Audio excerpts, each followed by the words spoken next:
Tokaido Road dates back to 11th century Japan, in which it connected Edo, which is modern-day Tokyo, to the city of Kyoto, which were the two most important cities of the time.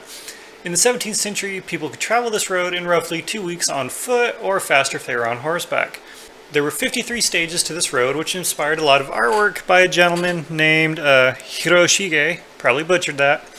But he produced a series of woodcut prints called Tokaido Gajusan Sugi Noruchi. Again, probably butchered, but it's the 53 stations of Tokaido. So let's begin our own journey down Tokaido Road. Cue the music. The other music. That's better.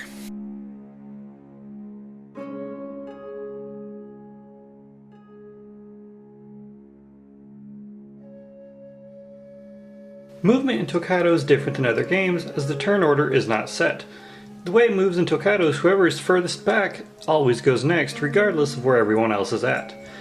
And we see some of these spots here have 2 spots on them. We're going to ignore those for a second because you only use those in 4 and 5 player games.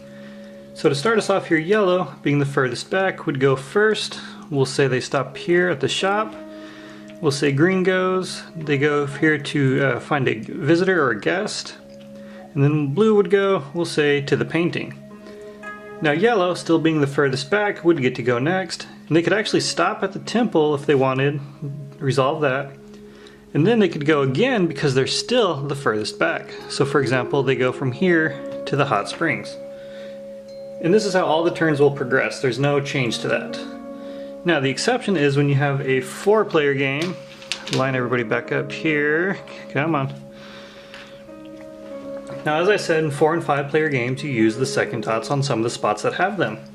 So we'll say gray, we'll go yellow, blue, and then green. Green decides he wants to go here as well, so he would go there. Now for determining which of these 2 is furthest out, it's whoever's on the second dot. In this example, it would be green, so then he would proceed next to the spot of his choice. And that only applies in 4 and 5 player games.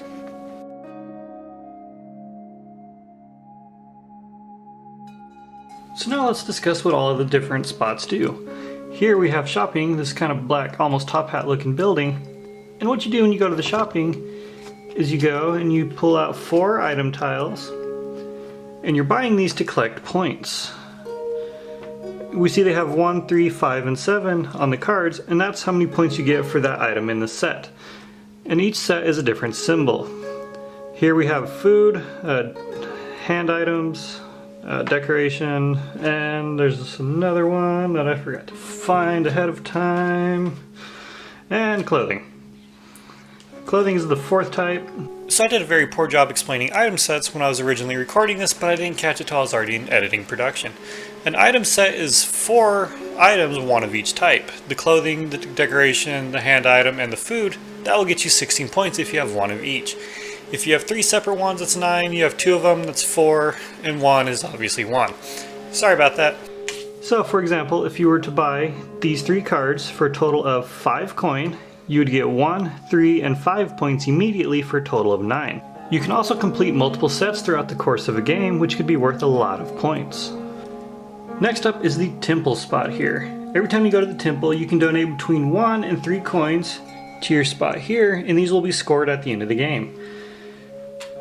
Whoever has donated the most will get 10 points, 2nd place will get 7, 3rd place will get 4, and everyone else that has donated will get 2 points. This will be scored at the end of the game, like I had said, so it can definitely change the game at the last minute, and whoever's winning can all of a sudden become finishing in 2nd place. If you stop at these spots, it's a guest you'll run into along your travels, and they can do different things for you. In this example, she would give you 3 coins, the samurai would give you 3 points, and he would give you a piece of a blue painting, which we'll talk about shortly. If you stop here at the hot springs tile, you'll go ahead and flip a hot springs card, where you'll get either 2 or 3 points. All the cards with 3 points have monkeys in them, is how you can differentiate them as well.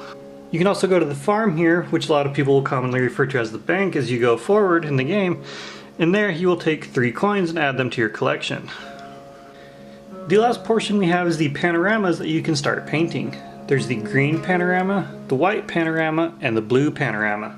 The panoramas are different sizes altogether, so they take a different number of stops to complete them.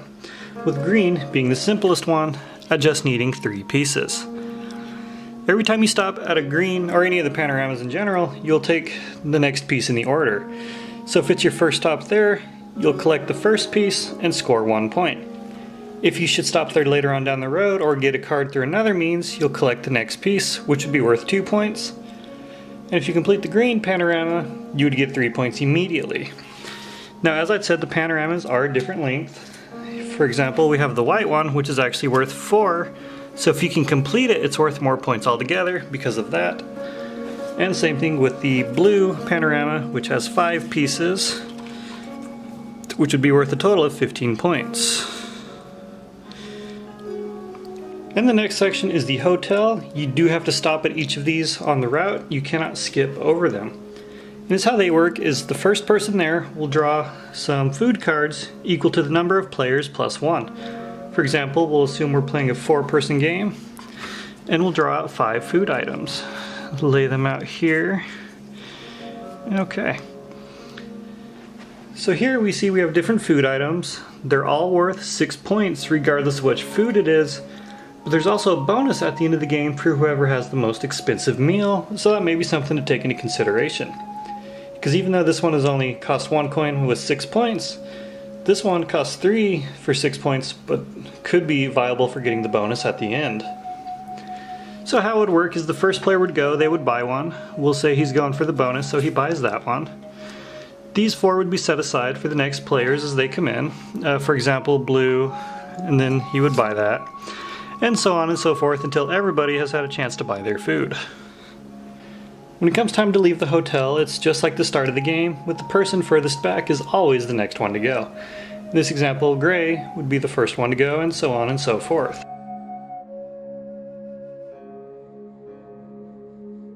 The last piece to the game is the character cards that you can start the game with. These all do something different, so I'm not going to discuss them at length, but they do change the way you'll be playing the game depending on which one you get.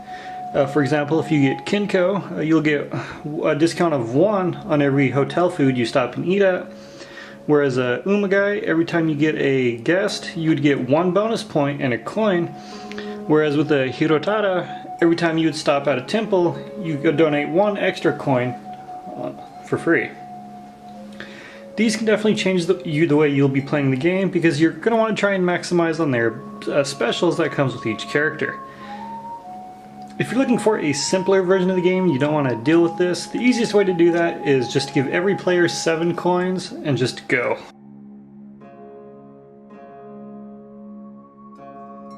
For me personally, this is a game I use kind of as a gateway to introduce people to maybe some more complex games, because this game does not have a lot of complex strategy in the sense of mechanics. There's not dice, there's not cards you have to play at a certain time to get the maximum effect for.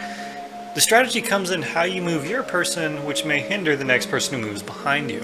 It's a very simple mechanic, yet it's advanced in its own way because how you move can change your next 3 turns depending on how everyone else moves.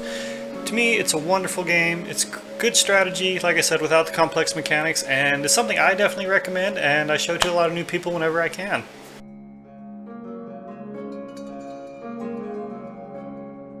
As always, thank you for giving me time out of your day. I hope you're enjoying some of the videos I'm presenting about games. I know there's very amateur aspects in the sense of they're made by an amateur, so I really hope you are enjoying the information I'm giving. I know I've got a lot to learn as far as the editing and everything, so I hope you enjoy these. Please give me a comment on anything that you want to see in the future, or any feedback. It's always appreciated. Thank you.